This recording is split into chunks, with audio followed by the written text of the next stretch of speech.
ব্যাটিংয়ের থেকে ফিল্ডিংই বেশি পছন্দ। সেরা ফিল্ডার হয়ে কি বললেন রিঙ্কু সিং। রিঙ্কু সিং যে ভারতের অন্যতম সেরা ফিল্ডার তা বলার অপেক্ষা রাখে না। জিম্বাবুয়ে সফরে তার অনবদ্য ফিল্ডিং দেখা গিয়েছে। বেশ কয়েকটি দুর্দান্ত ক্যাচ নিয়েছেন তিনি। প্রতি ম্যাচে তার ফিল্ডিংয়ে অবদান সকলের নজর কেড়েছে। তবে ব্যাট হাতে সেভাবে সুযোগ না পাওয়ার আক্ষেপটা বোধহয় তার রয়ে গেছে। ব্যাট করার সেভাবে সুযোগ পাননি, আর পেলেও নজর কাটতে পারেননি।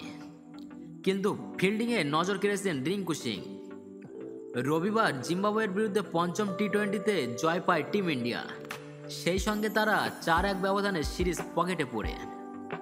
এরপরেই ভারতীয় ড্রেসিং রুমে নতুন ধারা মেনে সেরা ফিল্ডারের হাতে পদক তুলে দেওয়া হয়। আর পঞ্চম টি-20-র পর সেই পদকটি পান রিঙ্কু সিং। সোমবার ভারতীয় ক্রিকেট বোর্ড তাদের অফিসিয়াল এক্স হ্যান্ডেলে একটি ভিডিও শেয়ার করেছে। সেখানে সিরিজের সেরা ফিল্ডারের জন্য পদক তুলে দেওয়া হয় রিঙ্কুর হাতে। কোচ ভিভিএস লক্ষ্মণ সফরের ফিল্ডিং কোচ শুভদীপ ঘোষকে সেরা ফিল্ডার বেছে নিতে বলেন। পদক দেওয়ার আগে প্রাক্তন ফিল্ডিং কোচ টি দিলীপের একটি ভিডিও বার্তা শেয়ার করেছিলেন শুভদীপ ঘোষ। সেই ভিডিওতে টি দিলীপ ভারতীয় ক্রিকেটারদের ফিল্ডিংয়ে সেরাটা দেওয়ার প্রচেষ্টা চালিয়ে যাওয়ার লক্ষ্যের কথা বলেছিলেন। সেরা ফিল্ডারের পুরস্কারটি রিঙ্কু সিংকে দেওয়া হয়েছিল এবং ভিভিএস লক্ষ্মণ পদকটি রিঙ্কুর হাতে তুলে দেন। আর এই পদক পাওয়ার পর রিঙ্কু যখন নিজের বক্তব্য রাখতে যাচ্ছিলেন, তার আগে ভারতীয় লেগ স্পিনার রবি বিষ্ণই তাকে একটি স্টুল দিয়েছিলেন, যার উপর দাঁড়িয়ে বক্তব্য রাখেন কেকেআর তারকা। রিঙ্কু সিং যে ভারতের অন্যতম সেরা ফিল্ডার তা বলার অপেক্ষা রাখে না। জিম্বাবুয়ে সফরে তার অনবদ্য ফিল্ডিং দেখা গিয়েছে। বেশ কয়েকটি দুর্দান্ত ক্যাচ নিয়েছেন তিনি। প্রতি ম্যাচে তার ফিল্ডিংয়ে অবদান সকলের নজরে পড়েছে।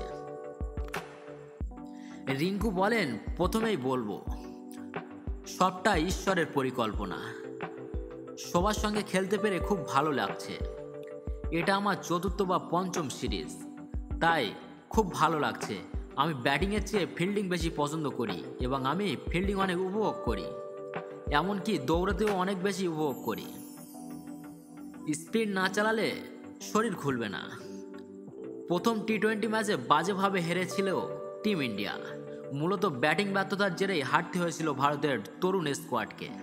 তখন ভারতকে নিয়ে তীব্র সমালোচনা হয়েছিল, কিন্তু এরপর দুরন্ত প্রত্যাবর্তন করে সিরিজের বাকি 4 ম্যাচে জিতে নেয় শুভমান গিলের দল।